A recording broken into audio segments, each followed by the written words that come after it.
wabarakatuh.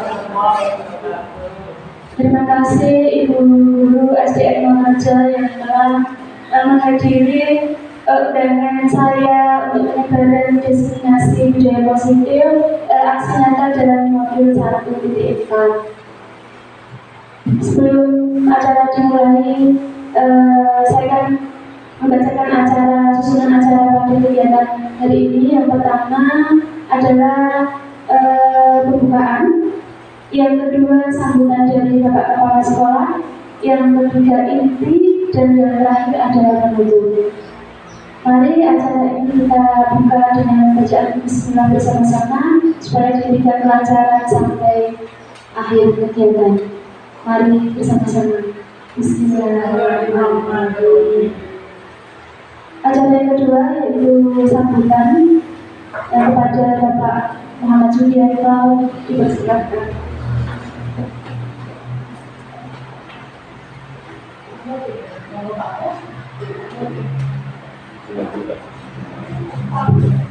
Bismillahirrahmanirrahim. Assalamualaikum warahmatullahi wabarakatuh.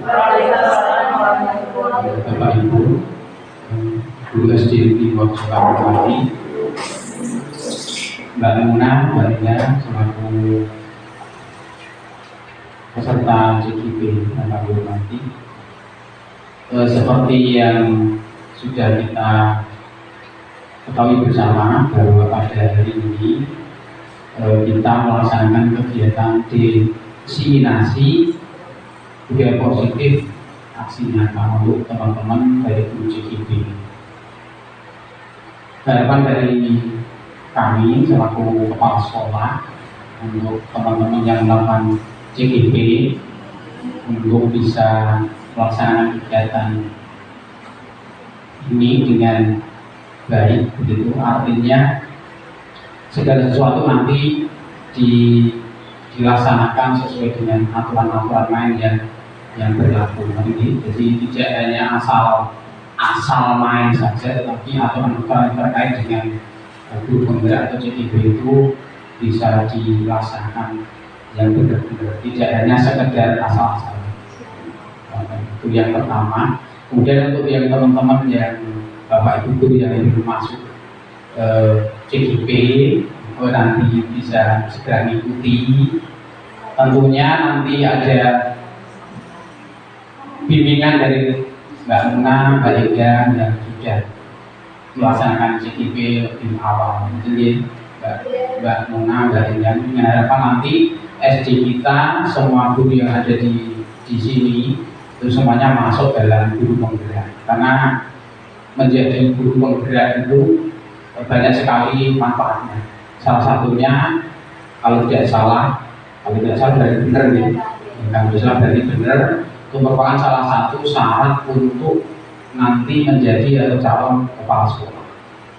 Dan informasi terbaru juga CGP ini nanti menjadi pintu masuk bagi teman-teman guru yang belum mendapatkan sertifikat pendidik. Jadi lebih mudah ketika kita nanti ikut guru penggerak, kecuali yang memang sudah mempunyai sertifikat pendidik. Nanti Bapak Ibu sedikit sambutan dari kami, mudah-mudahan walaupun sedikit tapi bisa diterima,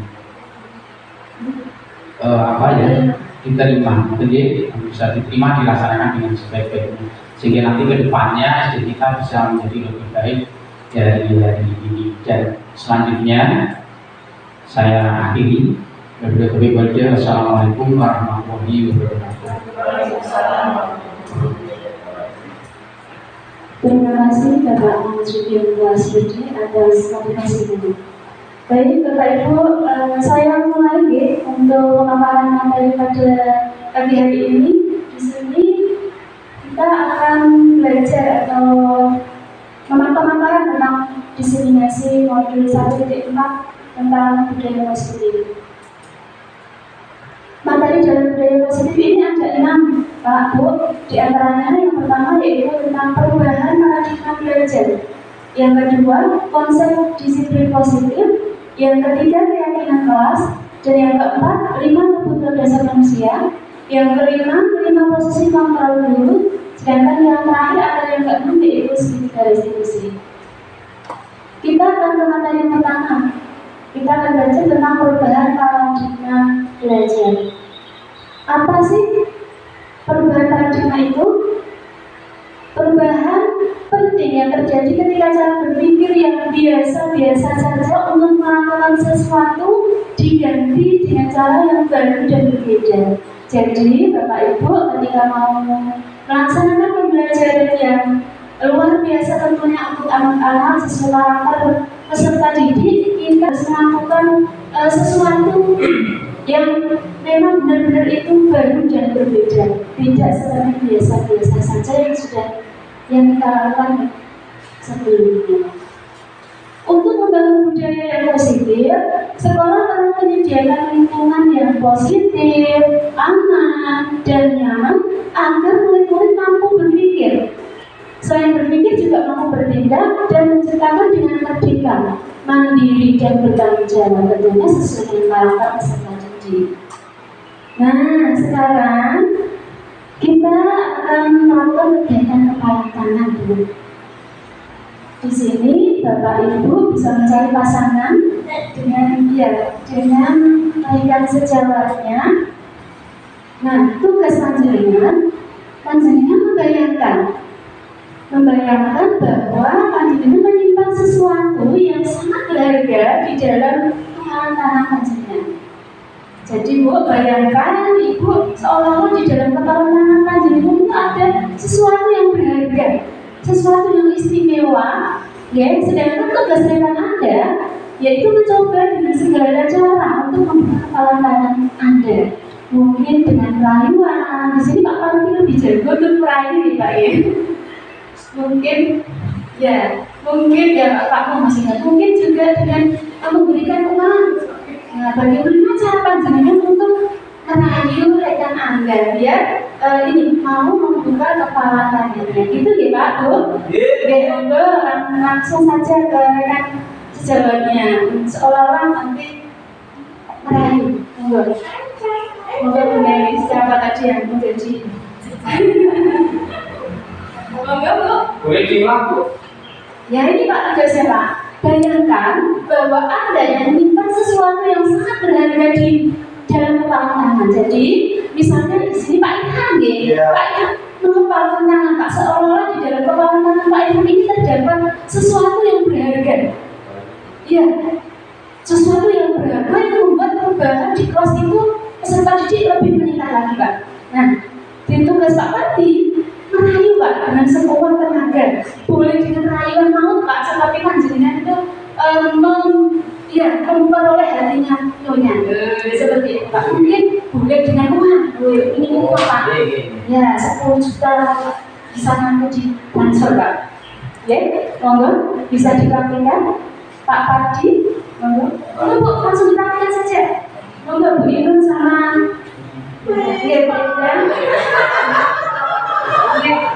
Pak Mo sama Pak Ilham, monggo dipraktikkan dulu.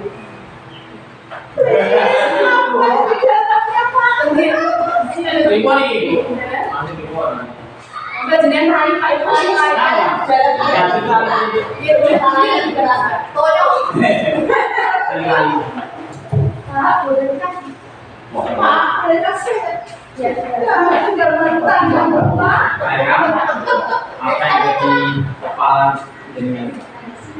rahasia Pak Abi. Tulisan Tidak boleh. Masalah karena tadi cewek. Boleh. Sebegitu berharganya. Iya dong Pak Abi. Harus dibuka dengan apa? Mama syaratnya apa? Jam Ada dong Pak Abi. apa Mas? Syaratnya apa? 10 itu lah. Iya Boleh. Nah ini besok tak bayar 10.000. Aku ganti dengan HP. Aku transfer. Oh boleh. Ayo Mas ya. Iya. Boleh Bang. Aman. Tadi Bu ini jangan buka kepala gelis. Iya.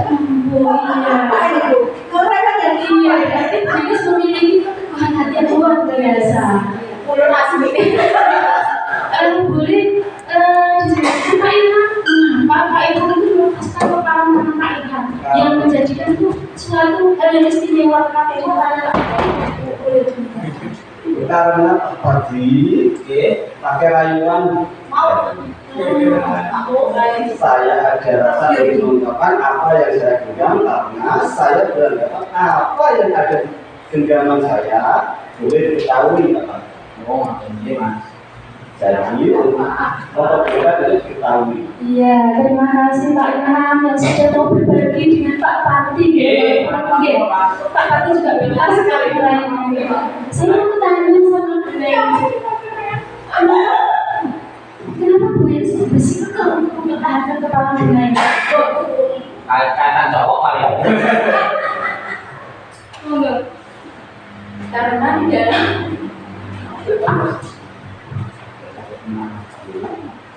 saya bertahan tidak membuka kepala tangan saya karena di dalamnya ada sesuatu yang rahasia dan istimewa dan saya hanya saja yang tahu itu isinya apa. Oh ya, terima kasih Bu Neng atas keteguhan hati panjenengan. Tepuk tangan. Ya tadi ya, ternyata Bapak Ilham ya ikhlas berbagi dengan Pak Pati, sedangkan Bu Nairis bersikukuh untuk mempertahankan genggaman tangannya. Nah, ilusi guru mengontrol murid di sini pada dasarnya kita tidak dapat memaksa murid untuk berbuat sesuatu. Jikalau murid tersebut memilih untuk tidak melakukannya, walaupun tampaknya kita sedang mengontrol perilaku murid tersebut, hal ini karena murid tersebut sedang mengizinkan dirinya, sama halnya yang dilakukan oleh Pak Ilham tadi. Ya, walaupun Pak Ilham itu bersikeras untuk mempertahankan dan itu saya Pak Pati dengan mengikhlaskan untuk dikontrol atau dibuka genggaman tangan tersebut. Saat itu bentuk kontrol guru menjadi kebutuhan dasar yang dimiliki murid tersebut sudah sesuai dari Pak Ilham ya. Ya, dan kontrol menyatakan bahwa semua perilaku memiliki tujuan, bahkan terhadap perilaku yang tidak disukai. Kita akan ke materi yang kedua dulu tentang disiplin positif. Proses pendisiplinan terhadap anak tanpa memberikan ancaman atau memberikan hukuman. Jadi dengan disiplin, menerapkan perilaku disiplin ini tidak harus menggunakan ancaman, Bu, apalagi dengan hukuman. Nah, sekarang saya mau tanya, menurut panjenengan, disiplin itu apa sih, Bu? ini menurut saya adalah menaati aturan yang ada. Ya, boleh, ada yang lain? Ya, itu biasa ya Bu Nini ya. Jadi disiplin itu menerapkan tadi aturan-aturan yang ada di dalam satu instansi. Nah, dalam penerapannya disiplin positif dapat dibuat melalui kesepakatan antara guru dengan siswa. Karena guru ingin membuat siswa terlibat dan bertanggung jawab dalam menjalankan disiplin tersebut. Selain itu, dengan menerapkan disiplin positif, pendidik dapat mengembangkan pendidikan karakter siswa sehingga terwujudnya budaya positif di satuan pendidikan. Nah, seperti itu Bu. Pasti di sini Bapak Ibu guru sudah menerapkan budaya positif tersebut ya. Iya, terima kasih. Baik, kita akan ke itu. Saya mau menanyakan terkait keyakinan kelas di kelas panjenengan Pak. Sudah ada keyakinan kelas Pak, Bu? Iya. Nah, sekarang kita kan membuat keyakinan kelas. Monggo saya akan membagikan.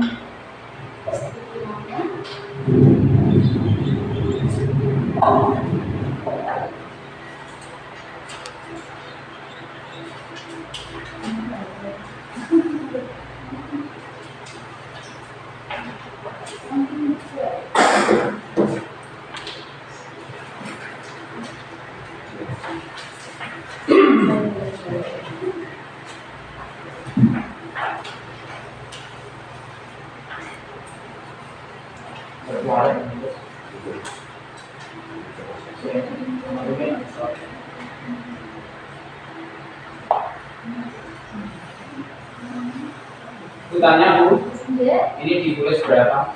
satu atau Satu saja cukup, Pak. Oke, satu saja cukup. Ditulis di sertifikatnya. Nanti kalau sudah selesai, bisa ditempel di papan sini. Papan tulis sudah selesai sediakan. Oke, mau dicatat. Disiplin sekali ya begini ya. Mau langsung ya.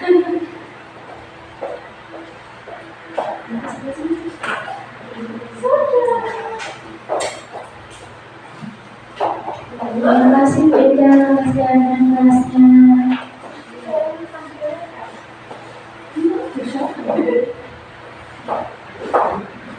Terima kasih Bu Ibu.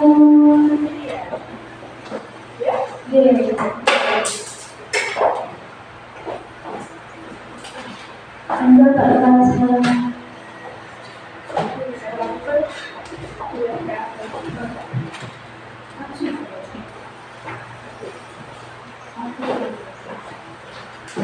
Coba menulis. Pasti ini keyakinan rasa luar biasa sekali. Tidak dengan penuh kehayaan. Ya.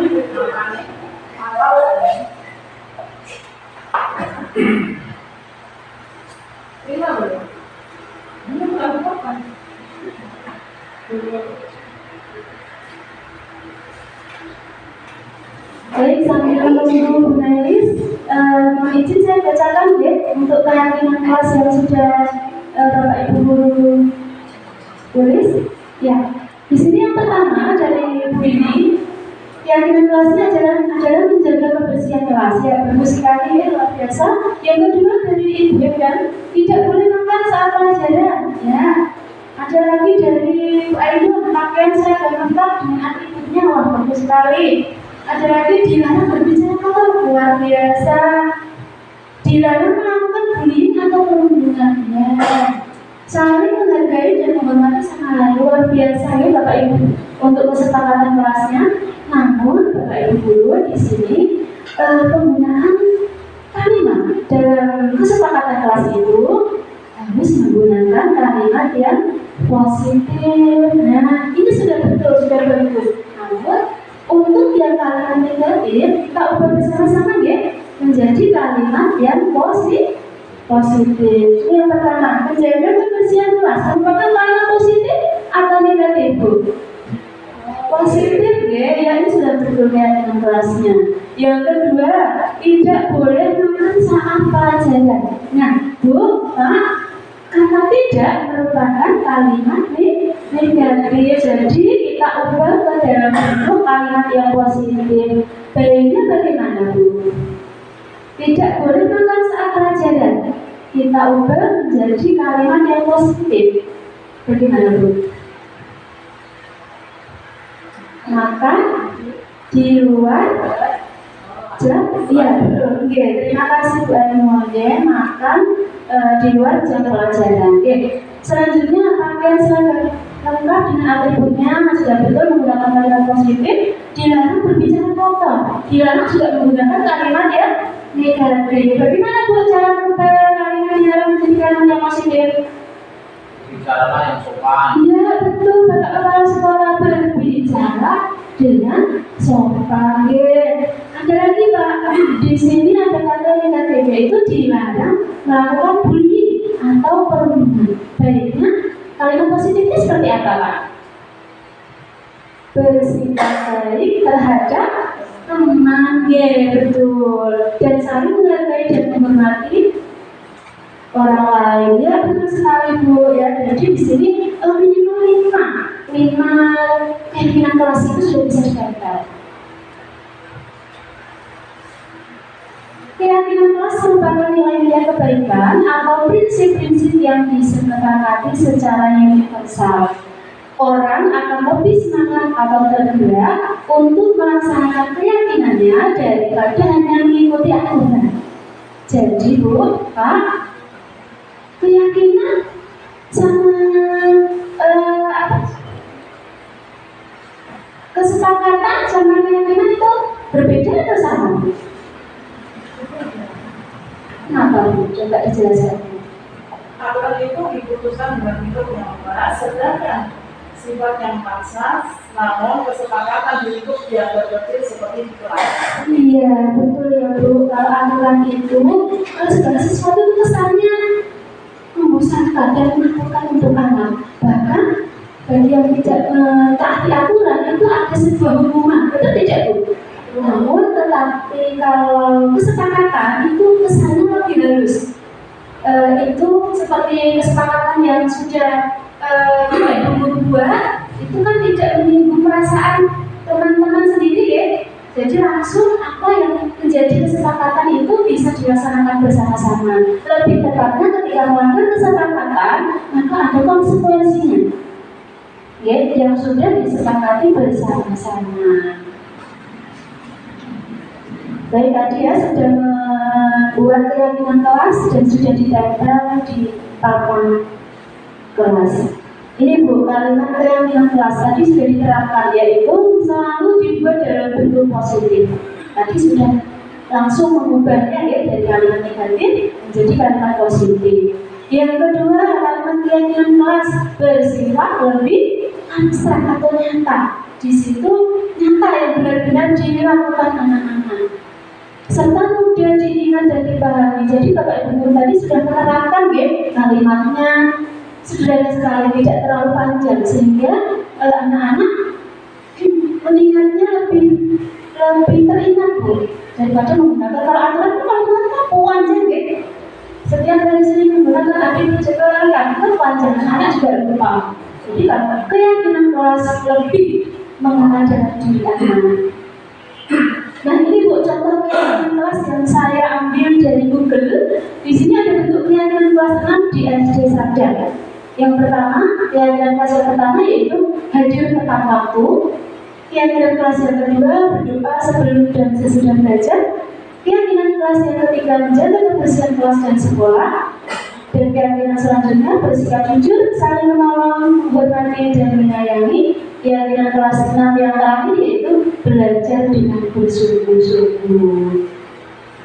Itu tadi Ibu, mudah-mudahan kita semua bisa mengimplementasikan itu dalam pembelajaran kita. Lanjut ke materi yang keempat, ada pemenuhan 5 kebutuhan dasar manusia. Semua yang dilakukan setiap manusia tentu mempunyai tujuan, yaitu untuk mendapatkan apa yang diinginkan. Nah, di sini menurut Dr. William Fraser dalam choice theory terdapat 5 kebutuhan dasar manusia. Yang pertama yaitu kebutuhan bertahan hidup. Yang kedua, kebutuhan cinta dan kasih sayang. Yang ketiga, kebutuhan penguasaan. Dan yang keempat, kebutuhan kebebasan. Yang terakhir yaitu kebutuhan kesenangan. Nah, di sini saya mau tanya Bu, kebutuhan bertahan hidup itu seperti apa sih Pak, Bu? Mungkin ada yang mau berbagi? Kamu enggak?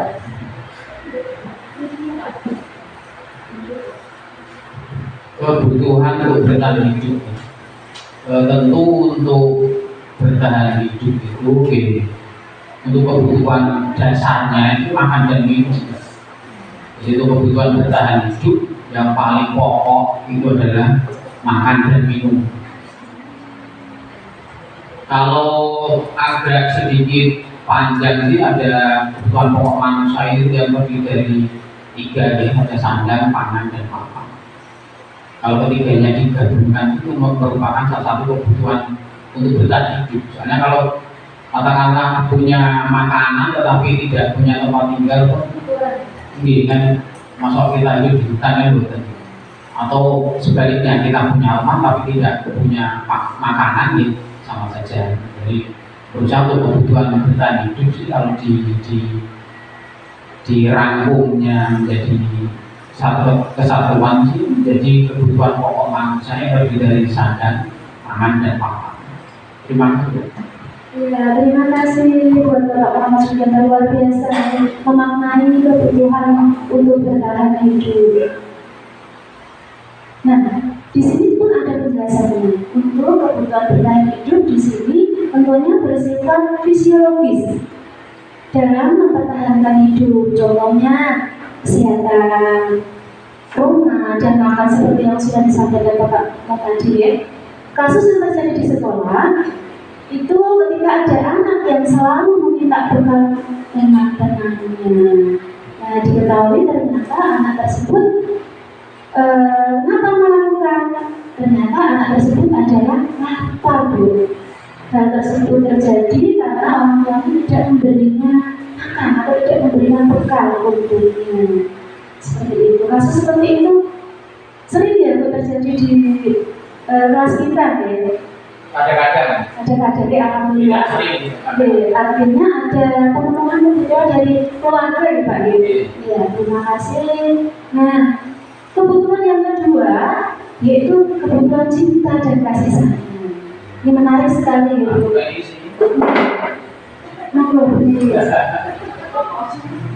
Menarik sekali ya. Baru mendengar cinta dan kasih sayang itu sudah geger gitu. Serem ya. Kebutuhan akan kasih sayang dan rasa diterima termasuk adalah kebutuhan psikologis anak. Ya, kembali ke kebutuhan psikologis. Pada umumnya anak-anak yang memiliki kebutuhan dasar yaitu kasih sayang dan rasa diterima yang tinggi, Bapak. Jadi di sekolahan pun anak berharap dan dalam hal ini itu diterima baik itu teman maupun gurunya. Mereka juga akan akrab dengan kedua orang tuanya, selain dengan bapak ibu guru di sekolah dan juga teman-temannya di rumah pun mereka berharap juga akrab dengan kedua orang tuanya, bahkan dengan keluarganya. Nah, terdapat contoh kasus yang terjadi di sekolah dasar Bu yang sering kita ampuh di kelas, yaitu ketika seorang anak yang membuat masalah untuk mendapatkan perhatian dari teman, guru maupun orang tuanya, maka kebutuhan dasar yang sedang dipenuhi oleh anak tersebut ialah kebutuhan akan kasih sayang atau rasa diterima. Di kelas saya itu juga ada Bu yang sekarang jadi muridnya Pak Aldi. Ada yang bikin kekurangan kebutuhan kasih sayang karena memang sebagian besar itu kasih sayang dimulai dari ibu lebih khususnya karena ibunya itu kerja jadi menjadi PKB ya Pak ya. Jadi tidak pernah merasakan kasih sayang dari seorang ibu. Itu sering sekali di dalam kelas atau di luar kelas itu sering melakukan kegiatan-kegiatan yang sifatnya ingin diperhatikan oleh guru dan temannya, seperti itu. Jadi kita harus memenuhinya ya Pak. Ya. Nah, kebutuhan yang ketiga selain kebutuhan pangan, apa tadi? Kebutuhan hidup tadi ya Pak. Dan kebutuhan kasih sayang, ada juga kebutuhan penguasaan. Kebutuhan penguasaan atau sering disebut dengan pengakuan Pak. Karena kita juga walaupun sudah dewasa itu sering pengen diakui Pak ya. Ternyata tidak hanya anak-anak juga. Atas kemampuan yang berhubungan dengan kekuatan untuk mencapai sesuatu, menjadi kompeten, terampil, ya serta diakui atas prestasi dan keterampilan yang dimiliki. Prestasi yang dimiliki oleh anak tersebut sehingga dapat membuat pencapaian dan berharap untuk dihormati, didengarkan, ya, meninggalkan pengaruh dan memiliki rasa harga diri. Ternyata anak-anak juga seperti kita, ingin dihormati, dihargai dan diakui kemampuannya. Anak-anak yang memiliki kebutuhan dasar akan penguasaan yang tinggi biasanya selalu ingin menjadi pemimpin. Di kelas panjenengan ada tidak Bu? Anak-anak yang seperti itu? Banyak ya? Ya, itu alhamdulillah mereka mau mengeksplor dirinya ya, tanpa karena yang itu memiliki sebenarnya berbeda dengan perempuan ya Pak. Perempuannya berbeda ya, betul Pak. Jadi mereka juga suka mengamati sebelum mencoba hal baru dan merasa kecewa bila melakukan kesalahan. Biasanya itu ada anak-anak misalnya ketika menjadi petugas upacara itu kan atas permintaan sendiri ya Pak, tanpa ditunjuk meminta. Tetapi ketika melakukan suatu kesalahan, bukan kesalahan sih, sesuatu yang ingin dicapai tetapi belum tercapai, itu biasanya mereka kecewa. Dari raut mereka kelihatan itu dan menunjukkan wajah seperti itu. Mereka juga biasanya rapi dan sistematik dan selalu ingin mencapai yang terbaik. Sudah kelihatan ya Bu, anak-anak kita di kelas itu pasti kelihatan penampilannya gitu. Jadi sifat itu berpengaruh dengan penampilannya seperti Pak Irham gitu. Contoh kasus dalam penguasaan atau power itu, apabila ada anak yang merasa hebat setelah mengganggu temannya, itu kan ada suatu kebanggaan tersendiri itu. Anak bisa menjadi temannya bangga, apalagi sampai menangis. Wah, menepuk dada. Nah itu kan merasa hebat setelah mengganggu temannya karena temannya menjadi takut sehingga menuruti keinginan dari si anak tersebut. Maka anak tersebut merupakan sedang berusaha memenuhi kebutuhan dasarnya dan keluaran. Di sekolah kita pun ada anak yang seperti itu, luar biasa. Muridnya Pak Ilham itu ya, kelas 2 itu ya, luar biasa sekali. Betul. Nah, mari kita speaking ya Bu, tadi saya lihat itu begini capek gitu. Ya, kita melakukan speaking bersama-sama biar sehat lagi ya Bu. Sehat kembali.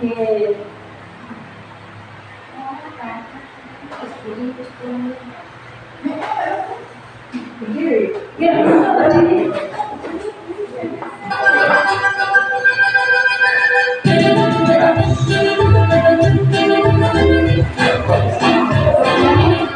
Lagi ya Bu.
Ya, terima kasih Bu, semangat sekali.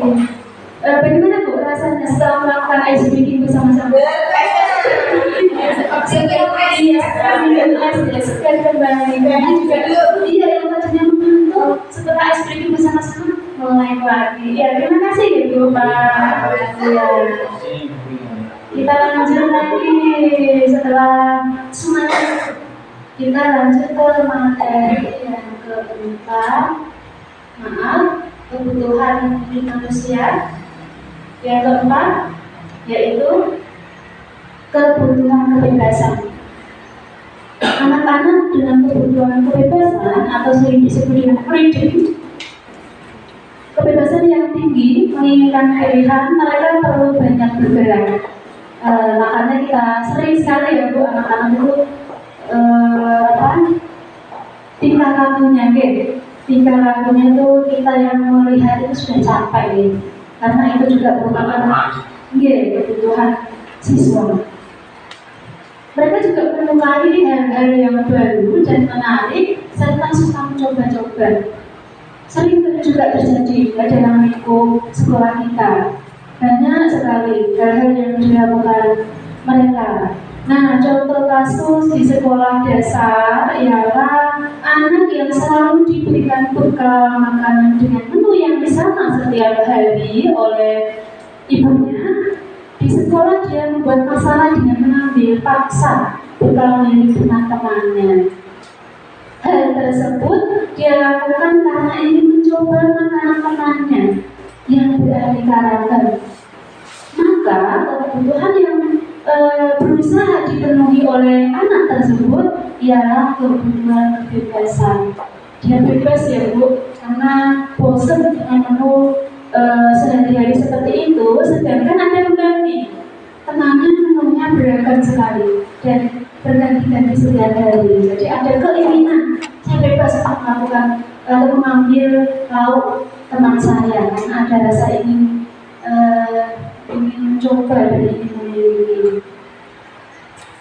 Kebutuhan dasar manusia yang kelima yaitu kebutuhan kesenangan. Bapak Ibu butuh tidak kesenangan? Butuh sekali ya Pak, semangat sekali punya sejauh. Karena kebutuhan untuk mencari kesenangan itu anak-anak juga membutuhkan kesenangan dengan cara bermain, bahkan dengan tertawa. Ya, kita ada dengan iya, apalagi guru kelas 1 selalu full happy ya, tertawa, semangat kelihatan awal muda. Ya, kebutuhan itu muncul sejak dini kemudian terus berkembang hingga dewasa. Artinya kita kalau punya jiwa tertawa itu sah-sah saja ya Pak Bu. Karena ternyata di sini ada kemudian terus berkembang hingga dewasa kemudian. Biasanya anak-anak suka bermain. Saat mereka bermain, mereka secara tidak langsung mempelajari keterampilan hidup yang penting. Kelihatannya bermain Bu, tetapi itu juga akan melatih mereka terampil, bahkan mampu berkreativitas yang terkadang di luar nalar kita sebagai orang dewasa. Anak-anak dengan kebutuhan dasar kesenangan yang tinggi biasanya ingin menikmati apa yang mereka lakukan. Bahkan ketika melakukan itu dan sedang menikmatinya, kita panggil pun itu tidak merespon. Betul tidak Bu? Iya, bahkan kita sebagai orang tua terkadang tidak sabar dan marah-marah dan ada sikap seperti itu. Nah, mereka juga bisa berkonsentrasi tinggi saat mengerjakan hal yang disenangi. Jadi kita tetap melaksanakan pembelajaran yang berdiferensiasi Bu, karena karakter setiap anak itu berbeda-beda antara anak yang satu dengan anak yang lainnya. Terdapat contoh kasus di sekolah dasar yaitu ketika ada anak yang senang mengganggu temannya, anak tersebut merasa jika ekspresi temannya saat kesal terlihat lucu. Ya, temannya yang kesal bahkan bodoh di dada, benci, marah, dianggap lucu dari anak yang berkebutuhan kesenangan tersebut. Jadi berbanding terbalik. Maka yang sedang berusaha dia penuhi ialah kebutuhan anak kesenangan tanpa mempedulikan temannya yang merasa tersakiti terhadap perbuatannya. Materi yang kelima Bu, tentang 5 posisi kontrol guru. Apa sih, Bu, Pak, 5 posisi kontrol guru itu? Ada yang sudah pernah mendengar atau tentunya sering ya Bu ya? Karena menurut John Gosen itu menyebutkan bahwa terdapat 5 posisi kontrol sebagai seorang guru terhadap siswa. Kita sebagai pendidik harus memiliki posisi kontrol. Jadi tidak serta-merta menghadap anak. Kita harus memiliki 5 posisi kontrol itu. Yang pertama, yaitu sebagai penghukum. Posisi kontrol yang kedua, membuat orang merasa bersalah. Posisi kontrol yang ketiga menurut John Gosen yaitu kita harus bisa memposisikan sebagai bentuk untuk peserta didik. Posisi kontrol yang keempat yaitu sebagai pemantau. Kita juga harus mampu memantau anak itu mulai awal sampai akhir, tidak hanya sepihak saja. 5 kontrol posisi seorang guru yang terakhir yaitu kita harus bisa menjadi sebagai manajer. Nah, di sini ada penjelasannya tentang posisi kontrol kita terhadap murid sebagai penghukum. Nah, posisi penghukum seorang penghukum, ya kita kepada murid itu sebagai seorang penghukum, dapat menggunakan hukuman fisik dan verbal. Pada posisi penghukum, guru berusaha mengontrol proses pembelajaran dengan cara menyakiti baik dengan verbal maupun non-verbal. Kasian sekali Ibu. Itu jangan dahulu. Mudah-mudahan kita sebagai pendidik tidak memiliki posisi kontrol sebagai penghukum. Di sini ada contoh seorang siswa itu tidak mengerjakan PR. Kemudian yang sering dilakukan oleh guru itu kan menghardik gitu. Saya menghardik juga sering menunjuk-nunjuk. Ini apa? Tadi malah tidak mengerjakan tugas. Dan saya seperti itu ya Bu. Bahkan terkadang juga disertai dengan omongan fisik. Lari mengelilingi lapangan, atau mungkin iya jangan saya begitu, suruh itu membersihkan kamar mandi WC itu. Ya Bu, mudah-mudahan kita sebagai pendidik tidak memiliki kontrol sebagai penghukum. Posisi penghukum ini tidak memberikan motivasi secara intrinsik. Intrinsik itu dalam diri anak Ibu, motivasi dalam diri anak gitu. Justru selain itu akan menimbulkan rasa dendam kepada gurunya. Kadang itu saya sering mendengar saya waktu sekolah dulu, kita ini kok Bu, misalnya Bu saya dipot, dan Ibu mau kok tidak berisi. Itu ada unsur dendam. Selain itu juga membuat anak rendah diri, tidak percaya diri, kurang pede, seperti itu. Nah, posisi kontrol yang seperti itu kurang tepat dimiliki oleh seorang pendidik. Posisi kontrol selanjutnya yaitu membuat orang merasa bersalah. Ini hampir seperti tadi penghukum ya. Bersuara lebih lembut, menggunakan keheningan yang membuat siswa menjadi tidak nyaman, merasa bersalah, bahkan rendah hati. Pada posisi memberi rasa bersalah, guru berusaha mengontrol proses pembelajaran dengan cara membebani rasa bersalah kepada peserta didik. Contoh, seorang siswa yang tidak mengerjakan PR yang diberikan oleh gurunya. Biasanya, guru menegur dengan mengungkapkan rasa kecewa dan sedih karena siswa tersebut tidak mengerjakan PR atau tugas yang diberikan oleh gurunya.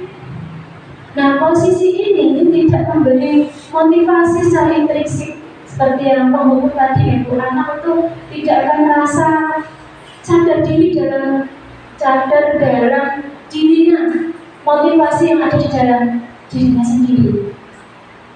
Malah tadi sama akan menimbulkan rasa dendam dan juga timbul ya sakit hati. Kalau Pak Ilham sakit hati karena putus cinta. Putus cinta dulu. Selain itu posisi kontrol menghukum dan juga membuat rasa bersalah, posisi kontrol yang ketiga yaitu sebagai teman. Nah ini Bu yang harus kita terapkan pada peserta didik kita. Mari kita memposisikan kontrol diri kita kepada murid itu sebagai teman. Guru tidak akan menyakiti murid, tetapi akan selalu berusaha mengontrol siswa melalui persuasi.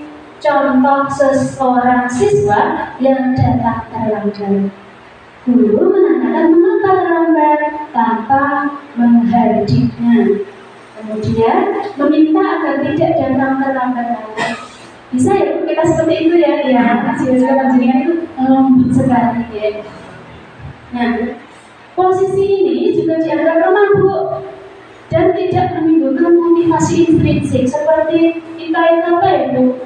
Menggugah apa dalam bahasa Indonesia itu? Menyenangkan anak.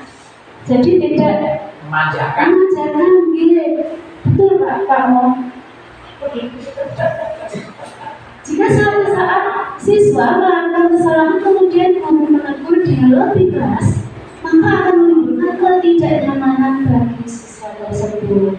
Posisi sebagai teman juga membuat siswa menjadi kurang mandiri. Kadang berpikir, aku kan orang gila ya, aku tak bisa, saya tidak dihukum. Jadi timbul perasaan seperti itu. Dia akan beranggapan bahwa setiap kesalahan atau kekurangan akan dibantu oleh guru tersebut. Pasti anak merasa seperti itu ya Bu. Nah, selain tadi posisi kontrol seorang guru pada muridnya, ada juga posisi sebagai pemantau. Posisi pemantau berdasarkan peraturan-peraturan dan konsekuensi dengan memisahkan hubungan pribadi guru sebagai pemantau. Artinya di sini guru mengawasi kegiatan pembelajaran peserta didik. Sudah pasti ya Bu, memang sudah menjadi tanggung jawab kita untuk memantau siswa di dalam pembelajaran, baik itu di dalam kelas maupun di luar kelas. Di luar kelas maksudnya. Contoh di sini ada seorang guru meminta siswa mengerjakan tugas. Apabila selesai dengan baik, maka siswa mendapat reward, mendapat hadiah. Entah itu dengan pujian, atau dengan motivasi, atau dengan benda-benda yang berharga. Hal ini cukup baik karena akan meningkatkan perilaku dengan motivasi eksternal. Kalau tadi intrinsik dari atas kan eksternal, motivasi dari luar tadi, dari pemberian reward oleh gurunya tadi itu merupakan motivasi eksternal atau ekstrinsik. Namun bagaimana jika guru lain tidak melakukannya? Atau di tingkat kelas selanjutnya tidak ada reward. Misalnya kelas 4 itu Pak Fandi selalu beri reward kepada peserta didiknya yang selalu mengerjakan tugas. Kan anaknya juga akan bangga. Kemarin kalau ujian bahkan akan bisa memotivasi teman yang lain gitu. Beneran dia seperti Pak Fandi tadi itu. Nah, ya tentu saja perilaku siswa tersebut tidak dijamin akan membaik. Nanti ketika naik kelas, di kelas yang berbeda itu tidak diberikan reward, misalnya itu akan berpengaruh juga kepada anak. Karena tidak ada motivasi eksternal yang serupa yang dilakukan oleh Pak Fandi. Nah, ini yang terakhir Pak Bu. Tapi yang terakhir terkait posisi kontrol guru ya, bukan terkait diseminasi budaya positif yang saya paparkan. Sebagai posisi kontrol manajer di sini, mengajak siswa mempertanggungjawabkan perilaku, mendukung siswa menemukan solusi atas permasalahannya sendiri. Guru sebagai manajer mendorong siswa, mendorong itu memotivasi ya, bukan ada yang di sini mendorong bukan. Memotivasi siswa untuk menemukan motivasi yang ada dalam diri siswa tersebut atau internal intrinsik tadi. Contoh, seorang siswa lupa tidak mengerjakan PR. Guru menanyakan lupa. Selain menanyakan alasan, guru juga mengajak berdiskusi. Itu juga yang sering kita lakukan ya Bu. Kita sering melakukan diskusi selalu terhadap siswa yang melanggar aturan kelas. Selain mengajak diskusi tersebut itu akan menemukan cara supaya tidak lupa lagi Bu. Tidak lupa mengerjakan PR lagi, serta menyelesaikan apa yang menjadi tanggung jawabnya. Jadi ada motivasi dalam diri anak tersebut setelah berdiskusi dengan bapak ibu gurunya melalui posisi kontrol sebagai manajer. Nah, ini ada tayangan Bu. Ada tayangan video terkait posisi kontrol yang dilakukan oleh guru terhadap siswanya.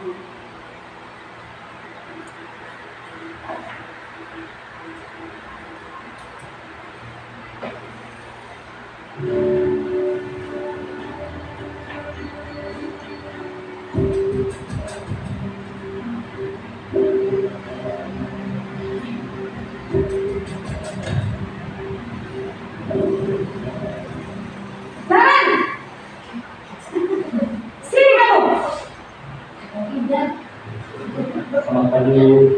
Selalu terlambat. Kamu deh, pasti terlambat. Maaf Bu, saya Apa? Apa coba? Alasan kamu apa lagi? Kapan sih kamu tidak terlambat? Malas sekali ya kamu jadi anak. saya Dasar pemalas. Gak kapok-kapok sih kamu. Sudah berapa kali terlambat? Sana, kamu keliling lapangan basket 2 kali. kenapa saya harus beli lapangan basket Bu? Kenapa? Kamu lawan ibu. Berani-beraninya jawab. Sudah terlambat, masih berani jawab pula. Sekarang, keliling lapangan basket 5 kali sekalian. Biar kapok. Cepat. Pergi sana ke lapangan basket. Nah, posisi seorang guru itu posisi penghapus. Guru tanpa bertanya alasan mengapa terlambat, beliau langsung mengganti sehingga mungkin tidak bisa menjelaskan kenapa larang terlambat. Jadi pada murid ketika guru berada pada posisi penghukum adalah murid cenderung akan memberontak, bahkan menyimpan dendam. Nah, sekarang kita ke tayangan posisi pembuat merasa bersalah terhadap guru dengan anak.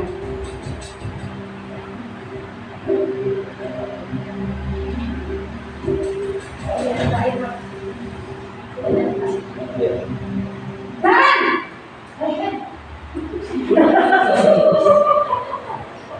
Selamat pagi Bu. Naren, kamu kenapa terlambat lagi, nak? Ya Tuhan, Naren, kamu senang ya bikin ibu susah ya? Kalau kamu terlambat lagi, nanti ibu yang ditegur bapak kepala sekolah, nak. Disangka ibu tidak bisa membina kamu. Duh, gimana ini?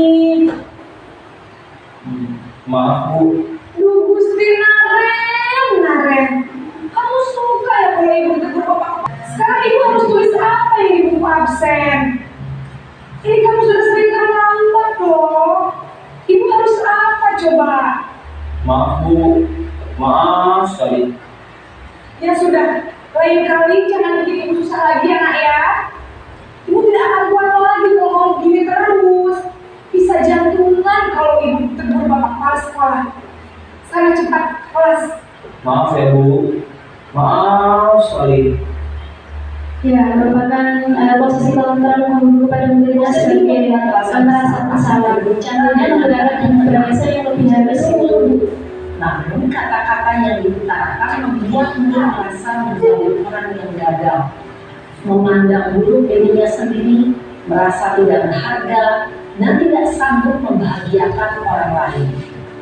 Ketika guru mengambil posisi pembuat rasa bersalah, murid akan menganggap dirinya yang bersalah dan ia akan menyimpan emosi negatif tersebut di dalam dirinya. Ya, posisi kontrol yang ketiga yaitu guru sebagai teman bagi muridnya.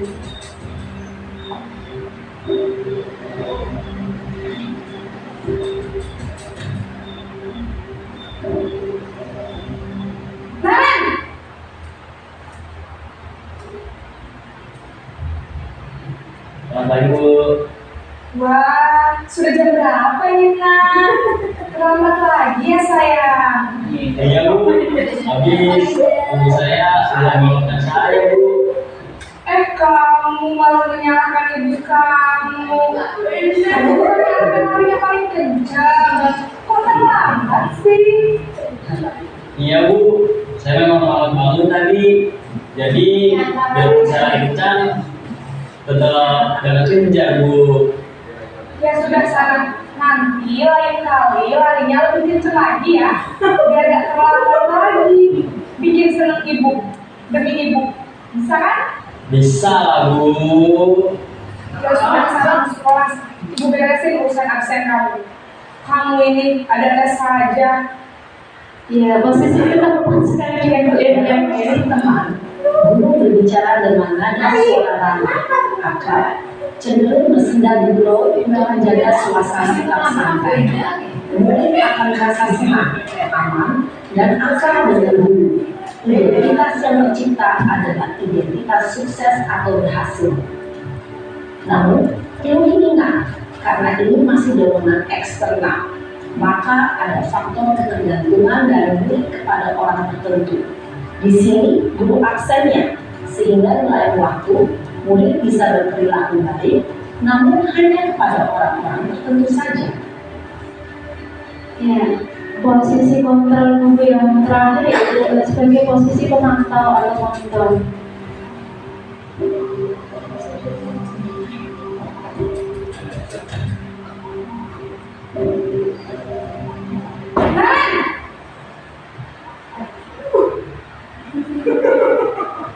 Selamat pagi Bu. Naren, apa peraturan sekolah kita tentang jam berapa kita harus masuk sekolah, nak? Kita harus di sekolah jam 7 Bu. Iya betul, sekarang sudah jam 7.20. Naren sudah tahu konsekuensinya jika terlambat hadir. Paham Bu, saya harus tinggal kelas pas jam istirahat selama 20 menit. Iya benar, konsekuensinya demikian. Jadi nanti jam 9.30 pas istirahat, kamu harus tinggal di kelas, kerjakan tugas tambahan untuk ketertinggalan kamu, ya? Baik Bu. Posisi pemantau mengandalkan penghitungan atau data untuk mengontrol murid. Guru mengarahkan murid berdasarkan peraturan dan konsekuensi. Seorang pemantau menunjukkan bahasa tubuh dan ekspresi wajah yang datar dan cenderung formal. Ya, posisi kontrol tersebut sering dilakukan oleh Pak Pati dari muridnya. Posisi kontrol yang terakhir yaitu sebagai manajer.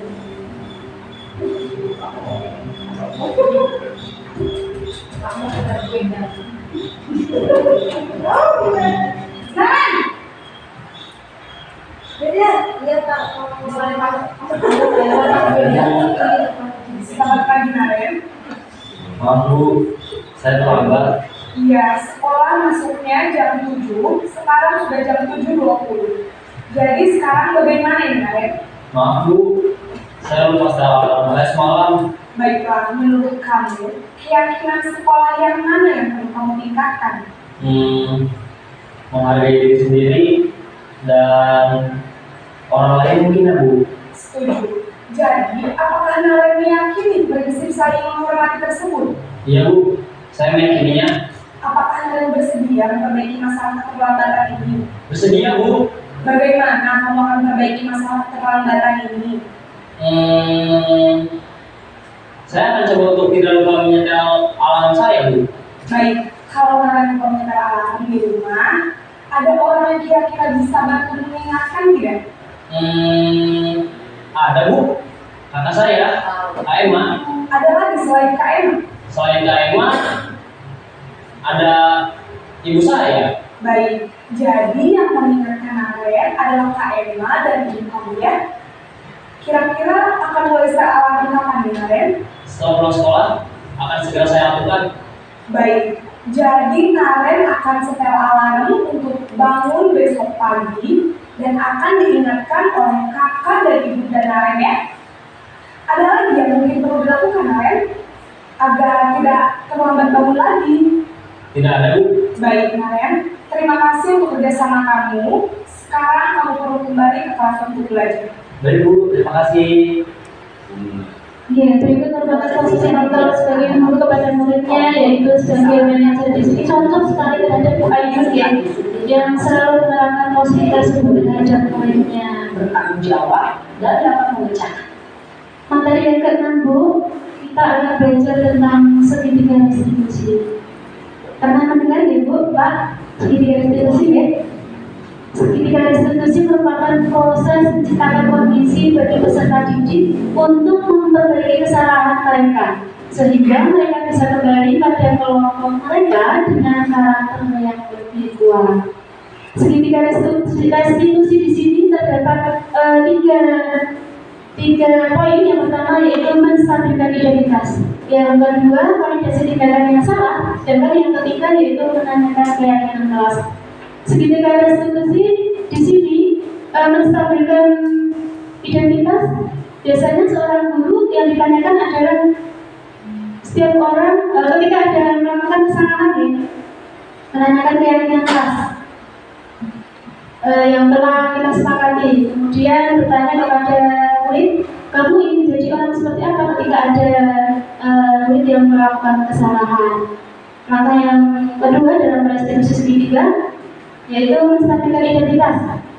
Tentunya dengan bertanya kepada peserta didik, guru memberikan penguatan agar peserta didik itu tidak merasa rendah diri dengan pertanyaan setiap orang, dengan pernyataan setiap orang pasti pernah melakukan kesalahan. Kamu bukan satu-satunya yang pernah melakukan kesalahan ini.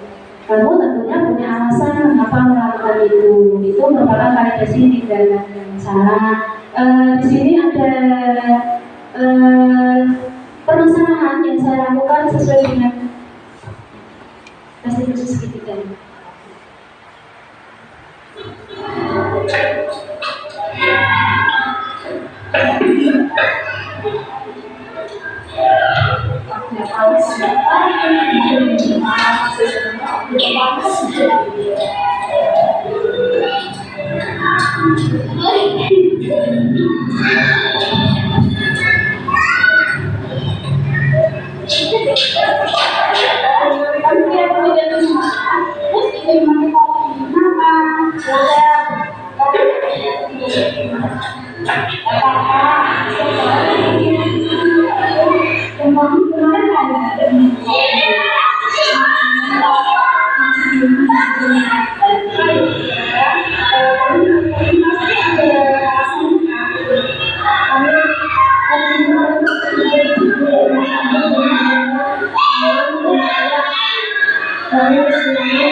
Ya, Bapak Ibu, yang saya lakukan tadi itu sudah sesuai dengan angka segitiga restitusi atau belum, Bu? Bu Ina, bisa dijelaskan terkait dengan video tadi, Bu?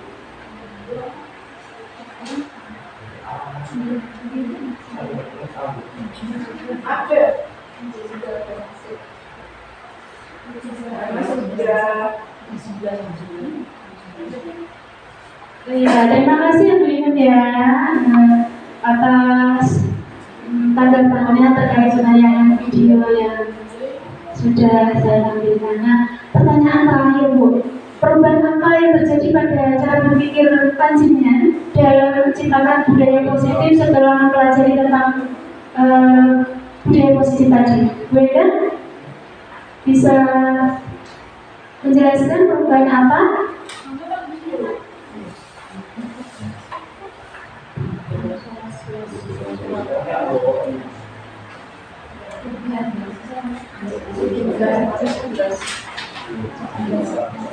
Perubahan yang terjadi pada cara berpikirnya yaitu sebelumnya saya mengetahui tentang segitiga distribusi. Saya lebih sering memarahi anak-anak tanpa bertanya alasannya dan membuat solusi. Namun setelah mengetahui segitiga distribusi ini, langkah-langkah saya semakin paham ke depannya dan akan menerapkan langkah-langkah segitiga distribusi dan mengimplementasikan pada kegiatan belajar mengajar.